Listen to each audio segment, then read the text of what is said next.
DIG Abdul Jabbar اور doctor توقیر شاہ کو پرکشش عہدوں سے نوازا جانا قابل شرم ہے۔ وزیر اعلیٰ پنجاب کی قیادت میں ادارے 72 گھنٹوں کے اندر ملزمان کا سراغ لگانے میں کامیاب ہو گئے ہیں۔ لیگی قیادت کی جانب سے فرانسک سائنس لیبارٹری کے قیام کا دعویٰ بھی جھوٹ کا پلندہ نکلا۔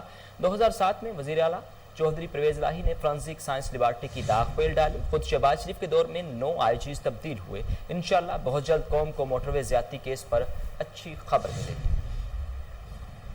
تنہا قیدی کرونا وائرس کی زد میں کیسے آ گیا؟ مریم نواز نے کہا کہ حمزہ شہباز کا کرونا ٹیسٹ مثبت آیا۔ حمزہ شہباز کی مطلوبہ طبی سہولیات نہیں دی جا رہی۔ دوسری طرف شہباز شریف کا کہنا ہے کہ میرے بیٹے حمزہ کو جیل میں کرونا ہو گیا، دعائے صحت کی درخواست ہے۔ پنجاب اسمبلی میں قائد حزب اختلاف اور اپنے چچا زاد حمزہ شہباز کو حراست میں رکھنے کی شدید الفاظ میں مذمت کرتے ہوئے اسے بدترین حکومتی جبر قرار دیا۔ کرونا وائرس کی تشخیص کے باوجود حمزہ شہباز کا علاج معالجے کی سہولیات فراہم نہیں کی جا رہی۔ جابر حکمران سیاسی مخالفین کو غیر انسانی حالات میں رکھ کر ان کی صحت کے ساتھ کھیل رہے ہیں۔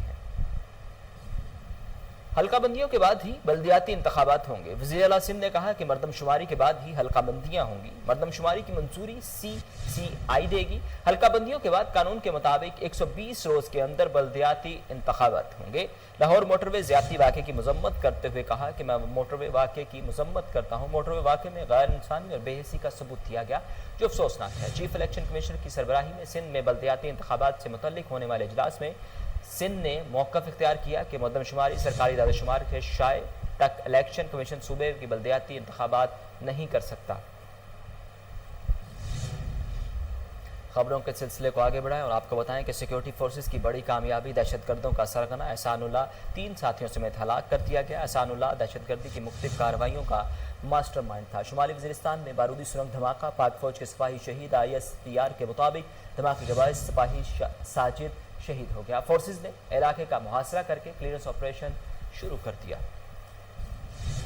LOC پر بھارتی فوج کی بلا اشتعال فائرنگ، بچی شہید، 4 شہری زخمی۔ ISPR کے مطابق ہاٹ سپرنگ اور ڈک چکری سیکٹر میں شہری آبادی کو نشانہ بنایا گیا۔ شہید ہونے والی بچی کی عمر 11 سال تھی جبکہ 75 سالہ خاتون سمیت 4 شہری زخمی ہوئے۔ پاک آرمی نے جوابی کارروائی میں بھارتی چوکیوں کو نشانہ بنایا۔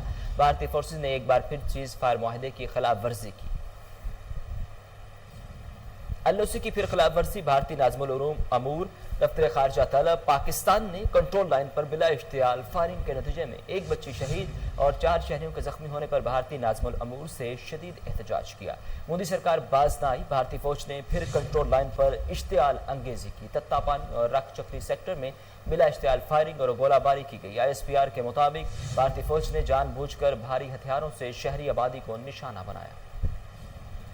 کراچی میں 2 منزل عمارت گر گئی، ملبے سے 2 لاشیں 9 زخمیوں کو نکال لیا گیا۔ افسوسناک واقعہ لیاری تانگا سٹینڈ کے قریب پیش آیا۔ عمارت میں متعدد افراد کے پھنسے ہونے کی اطلاع ہے۔ ریسکیو اہلکاروں نے موقع پر پہنچ کر ملبہ ہٹایا۔ ریسکیو اداروں کے مطابق سرچ آپریشن مکمل کر لیا گیا جبکہ پولیس کی جانب سے تفتیش جاری ہے۔ دوسری جانب سکھر میں زیر تعمیر عمارت کی چھت گر گئی جس کی زد میں آ کر 3 مزدور زخمی ہو گئے۔ کرونا دم توڑنے لگا، مزید 6 افراد جاں بحق، اموات کی تعداد 6379 ہو گئی۔ اب تک مجموعی طور پر 3,01,481 شہری متاثر۔ NCOC کے مطابق 24 گھنٹے میں 526 مریض رپورٹ ہوئے۔ ملک بھر میں ایکٹیو کیسز کی تعداد 5673 رہ گئی۔ پاکستان چلڈرن ہارٹ فاؤنڈیشن نے پاکستان چلڈرن ہارٹ اسپتال کی تعمیر کا آغاز کر دیا۔ افتتاحی تقریب میں مرکزی بورڈ کے اراکین اور پاکستان کرکٹ ٹیم کے ہیڈ کوچ مصباح الحق اور یونیورسٹی آف لاہور کے chief executive officer Farhan Ahmed کے علاوہ وفاقی وزیر صحت ڈاکٹر فیصل سلطان نے خطاب کیا۔ مزید احوال جانتے ہیں عرفان ہاشمی کی اس رپورٹ میں۔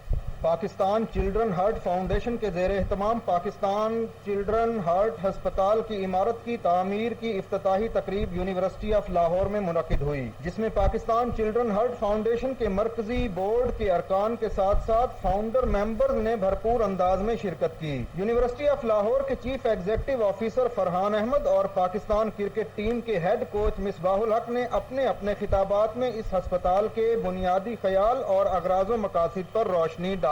میں ہوں manager health services Pakistan children heart foundation. یہ ہمارا پروجیکٹ ہے children heart hospital and research institute. یہ پاکستان کا پہلا ڈیڈیکیٹڈ چلڈرنز ہارٹ ہاسپٹل ہے اور ہمارے ساتھ مصباح الحق ہیں اس پروجیکٹ میں۔ یونیورسٹی آف لاہور ہمارے ساتھ اس پروجیکٹ میں ہے۔ یہ 150 بیڈ ہاسپٹل ہوگا لاہور کے اندر۔ یہ صرف بچوں کی ٹریٹمنٹ کے لیے نہیں ہوگا, یہ ایک سینٹر آف ایکسلنس ہوگا جہاں پہ ہیلتھ کیئر پروفیشنل کی ٹریننگ بھی ہوگی اور ریسرچ بھی کنڈکٹ کی جائے گی کہ CHD کا علاج ہم لوگ کس طرح بہتر کیا جا سکتا ہے. Dedicated children's heart hospital India میں ہوں گے مگر ہمارے ملک میں ابھی تک کوئی نہیں ہے. یہ پہلا ڈیڈیکیٹڈ چلڈرن ہارٹ ہاسپٹل ہے. ہمارے ملک میں ویسے ہی چلڈرن ہارٹ کی جو ٹریٹمنٹ ہے وہ بہت کم ہے. کچھ سینٹرز ہیں, گورنمنٹ کے سینٹرز ہیں جہاں پہ ہو رہی ہے مگر وہ بہت لمیٹڈ ہے. تو یہ پہلا ہوگا جہاں پہ صرف اسی کے اوپر کام کیا جائے گا. بچوں میں پیدائشی طور پر دل کے امراض کے علاج کے لیے قائم کیا جانے والا یہ پاکستان کا پہلا ہسپتال ہوگا, مگر اس منصوبہ کے لیے مخیر حضرات اور اداروں کو بڑھ چڑھ کر آگے آنا ہوگا. کیمرامین ملک وقاص کے ساتھ عرفان ہاشمی, کوہ نور نیوز, لاہور. لاہور کی معروف کاروباری شخصیت چیئرمین اکبری منڈی خواجہ تعریف گلشن کی رہائش گاہ پر تاجر برادری کا کٹ. لاہور چیمبر آف کامرس کے انتخابات میں کس گروپ کی حمایت کرنی ہے, فیصلہ کرنے کے لیے 21 رکنی کمیٹی تشکیل دے دی گئی. مزید جانتے ہیں کشور لودھی کی اس رپورٹ میں.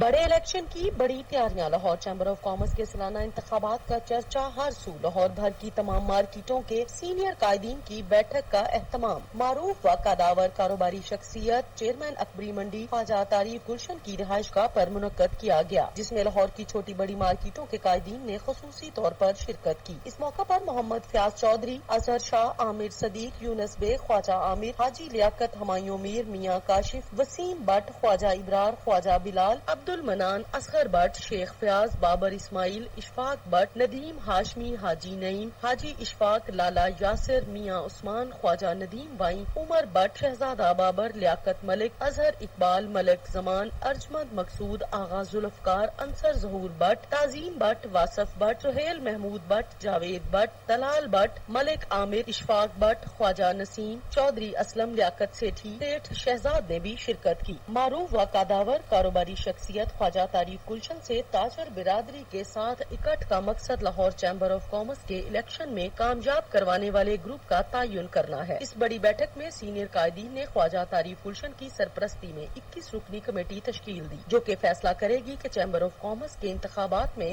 کس گروپ کی حمایت کرنا ہے. 21 رکنی کمیٹی کا فیصلہ 2 دن بعد متوقع ہے. ابھی تو ہم نے فیصلہ نہیں کیا, یہ کمیٹی ہماری بن رہی ہے 21 رکنی, وہ فیصلہ کرے گی کہ جس پارٹی کو ہم نے ووٹ دینا ہو ادھر انشاءاللہ ووٹ ڈالیں گے. یہ جب ہماری کمیٹی بن جاتی ہے نا تو پھر کمیٹی سارا بات آپ سے ساری کر لے گی, ہم بتا دیں گے جو کیا وجوہات ہیں, کیا مسئلے, کیا مسائل ہیں, کیا جانون تاجروں کو گنور کیا جا رہا. کاروباری قائدین کی جانب سے خواجہ تعریف گلشن کی سرپرستی میں بننے والی کمیٹی پر مکمل اعتماد کا اظہار کیا گیا اور بزنس کمیونٹی کی جانب سے ایک صف میں کھڑے ہونے کے عزم کا بھی اعادہ کیا. کیمرامین احسن کے ساتھ کشور لودھی, کوہ نور نیوز, لاہور. ملک کے بیشتر علاقوں میں موسم گرم اور خشک رہنے کا امکان. محکمہ موسمیات کا کہنا ہے کہ خیبر پختونخوا, صوبہ سندھ کے ساحلی علاقوں میں چند مقامات پر گرج چمک کے ساتھ بارش ہو سکتی ہے. اسلام آباد, راولپنڈی سمیت بلائی پنجاب, KPK سمیت ملک کے دیگر علاقوں میں موسم گرم اور خشک رہا. سب سے زیادہ ٹیمپریچر تربت میں 43, سبی 42, بہاول نگر, اکھاڑا, بہاولپور اور نورپورٹ میں 41 ڈگری سینٹی گریڈ ریکارڈ کیا گیا. کراچی سمیت سندھ میں بارشوں کے نئے سسٹم کی آمد متوقع. محکمہ موسمیات کے مطابق ہوا کا کم دباؤ مشرقی سندھ تک پہنچ رہا ہے. سسٹم کے اثرات کے باعث کراچی میں ہلکی بارش اور بوندا باندی کا امکان ہے. ہوا کے کم دباؤ بھارتی گجرات پر موجود ہے, جس کا پھیلاؤ مشرقی سندھ تک پہنچ رہا ہے. اس کے ساتھ ہی کوہ نور نیوز کے اسٹوڈیو سے فی الوقت اتنا ہے.